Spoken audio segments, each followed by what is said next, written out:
अलैहि वसल्लम के प्यारे दीवानों, अर्ज में ये कर रहा था कि चार चीजें जो हैं, सबसे पहली चीज फरमाया गया कि अगर तुम कामयाब होना चाहते हो तो अल्लाह के जिक्र से अपने दिल को कभी गफलत ना बरतो।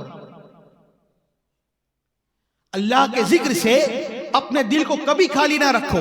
आप अंदाजा लगाएं कि आज के दौर का इंसान सुकून चाहता है, आराम चाहता है, मगर जब कुरान करीम में अल्लाह रब्बुल इज्जत ने इरशाद फरमा दिया कि अला बिज़िक्रिल्लाहि तत्मइनुल कुलूब, कि बेशक अल्लाह का जिक्र ही तुम्हारे दिलों का चैन है, और इंसान अपना चैन बाजारों में और 31st नाइट के अंदर तलाश करने की कोशिश करता है।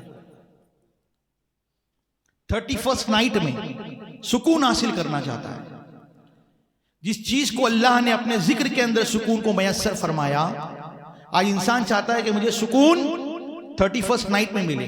मेरे प्यारे आका सल्लल्लाहु ताला अलैहि वसल्लम के प्यारे दीवानों, कभी आप अंदाजा तो लगाएं कि हजरत मूसा अलैहिस्सलाम के दौर में एक शख्स मूसा अलैहिस्सलाम की बारगाह में जाता है, फरमाता है कि पैगंबर जमाना, आप अल्लाह के रसूल हैं, आप अल्लाह के बरगुज़ीदा रसूल हैं, आप कलीमुल्लाह हैं, मैं आपकी बारगाह में एक मारूज अर्ज करता हूं, जब आप तूर पर जाएं, अल्लाह से हम कलाम हो, तो अल्लाह रब्बुल इज्जत की बारगाह में मेरा ये मारूज अर्ज करे कि मैं अल्लाह का जिक्र करता हूं, मैं अल्लाह का जिक्र करता हूं। तो अल्लाह का ये जिक्र करना क्या रब को पसंद है या नहीं पसंद है? जब मूसा अलैहिस्सलाम तूर पे तशरीफ ले गए, और तूर पे तशरीफ ले जाने के बाद जब हजरत मूसा अलैहिस्सलाम वापस तशरीफ लाए, तो वो शख्स मूसा अलैहिस्सलाम की बारगाह में हाजिर व फरमाने लगा कि पैगंबर जमाना, क्या आपने अल्लाह रब्बुल इज्जत से मेरा मारूज अर्ज किया?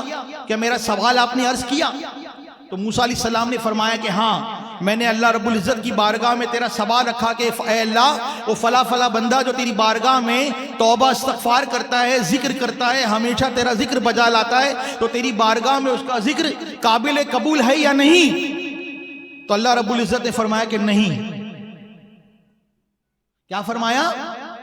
नहीं, उसका जिक्र मेरे नजदीक काबिल कबूल नहीं। इतना सुनना था कि वो शख्स खुशी में नाचने लग जाता है, खुशी में नाचने लग जाता है। तो मूसा अलैहिस्सलाम फरमाते हैं कि दीवाने, तेरा जिक्र करना अल्लाह को पसंद नहीं, तेरा फिक्र करना अल्लाह को पसंद नहीं, और तो खुशी में नाच रहा है। तो बरगुज़ीदा बंदा, वो अल्लाह का बंदा जवाब देता है कि मूसा, मैं जानता हूं कि मेरा इबादत करना अल्लाह को पसंद नहीं, मेरा जिक्र करना अल्लाह को पसंद नहीं, मेरा फिक्र करना अल्लाह को पसंद नहीं, मगर मुझे इस बात की खुशी है कि मेरा रब मुझे जानता तो है, जानता तो है, मैं इसलिए खुशी मना। ए मेरे प्यारे आका सल्लल्लाहु ताला अलैहि वसल्लम के प्यारे दीवाने, अपने दिलों को अल्लाह के जिक्र की आदत डालें। उसके बाद दूसरी चीज है शुक्र बजा लाना। फरमाया गया कि अल्लाह की बारगाह में तुम शुक्र बजा लाओ। आज हम इंसानों का हाल यह है कि जो चीजें नहीं मिलती हम उनको गिनवाने के लिए तो तैयार हैं, मगर अल्लाह रब्बुल इज्जत ने जो नेमतें अता फरमाई है, हम उसका कोई हिसाब नहीं रखना चाहते।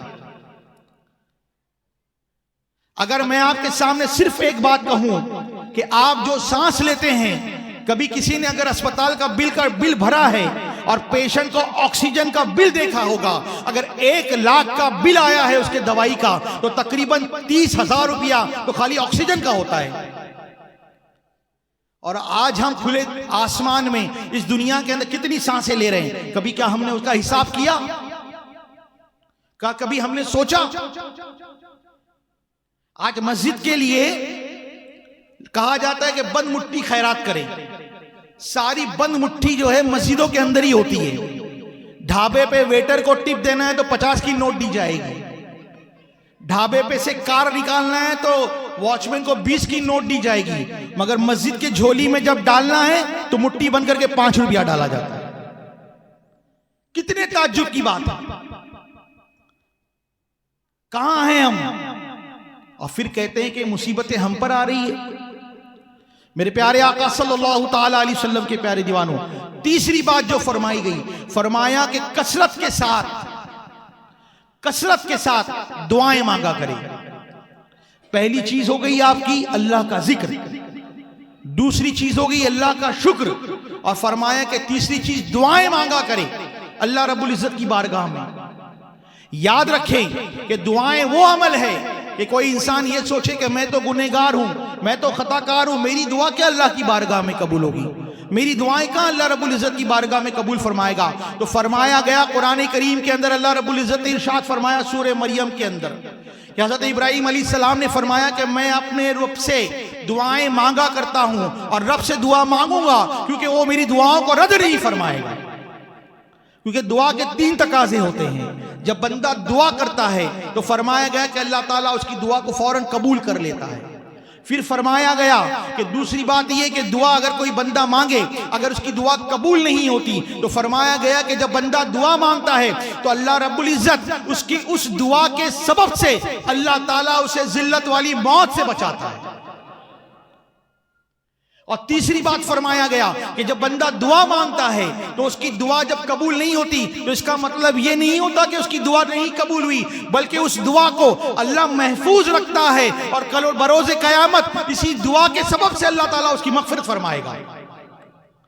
तो मेरे प्यारे आका सल्लल्लाहु अलैहि वसल्लम के प्यारे दीवानों, दुआएं मांगा करें। आप देखें कि हज़रत मूसा अलैहिस्सलाम जब तूर पहाड़ पे तशरीफ ले गए, तूर पहाड़ पे तशरीफ ले गए, जब आपने अपना कदम तूर पे रखा तो आतिफ़े गैब से आवाज आई कि मूसा संभल करके आना। तो मूसा अलैहिस्सलाम परेशान हो गए कि बारे इला, इससे पहले जब कभी भी मैं आया तो तूने मुझे ये सदा नहीं दी, आज क्या बात है कि जब मैं तूर पहाड़ पे तुझसे हम कलाम होने आ रहा हूं तो आतिफ़े गैब से आवाज आती है कि मूसा संभल करके आना। तो आतिफ़े गैब से आवाज आई कि मूसा, जब तुम तूर पहाड़ पे आया करते तो तुम्हारे घर तुम्हारी वालिदा तुम्हारे लिए दुआ करती थी, अब तुम्हारे लिए दुआ करने वाला कोई नहीं है, अब तुम्हारे लिए दुआ करने वाला कोई नहीं। तो वालिदैन की दुआ लिया करें, मरीजों की दुआ लिया करें, फर्ज नमाज के बाद दुआ मांगा करें। मेरे प्यारे आका सल्लल्लाहु ताला अलैहि वसल्लम के प्यारे दीवानों, अपनी रविश को बदलें। और चौथी चीज फरमाया गया कि कसरत के साथ अल्लाह रब्बुल इज्जत की बारगाह में इस्तग़फ़ार पढ़ा करें। कसरत के साथ अल्लाह रब्बुल इज्जत की बारगाह में इस्तग़फ़ार पढ़ा करे, अपने गुनाहों से माफी मांगे। हजरत इमाम हसन रजी अल्लाह तआला अन्हु की बारगाह में एक दफा हजरत अमीर माविया रजी अल्लाह तआला अन्हु तशरीफ लाए। एक शख्स हजरत इमाम हसन की बारगाह में आया, फरमाया कि ए इमाम, मेरी कोई औलाद नहीं, मैं तंगदस्ती का शिकार हूँ, भूफाकों से मर रहा हूँ। इमाम हसन ने फरमाया कि जाओ कसरत के साथ इस्तग़फ़ार पढ़ा करो। कुछ दिनों के बाद, कुछ सालों के बाद, जब वही शख्स वापस इमाम हसन की बारगाह में आया, काफी सारे तोहफे ताइफ लाकर के इमाम अली मकाम की बारगाह में पेश किया।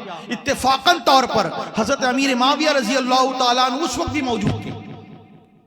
उसके बाद तोहफे तवाइफ देने के बाद, इमाम हसन की कदमबोसी करने के बाद जब वो शख्स रवाना हुआ तो इमाम हजरत अमीर माविया रजी अल्लाह तआला अन्हु ने फरमाया कि इमाम अली मकाम, आपने तो उसे कोई वजीफा नहीं बताया, आपने तो उसे कोई दुआ नहीं बताई, सिर्फ फरमाया कि इस्तग़फ़ार पढ़ा करो। उसकी तो औलाद भी हो गई, उसकी माल भी तरक्की आ गई। तो इमाम अली मकाम ने फरमाया हजरत अमीर माविया से कि अमीरुल मोमिनीन, अल्लाह रब्बुल इज्जत ने सूरह नूह में इरशाद फरमाया कि तुम कसरत से इस्तग़फ़ार पढ़ा करो, अल्लाह ताला तुम्हारी औलादों को तुम्हारे लिए नफे का जरिया बनाएगा और तुम्हारे मालों में भी तरक्की अता फरमाएगा।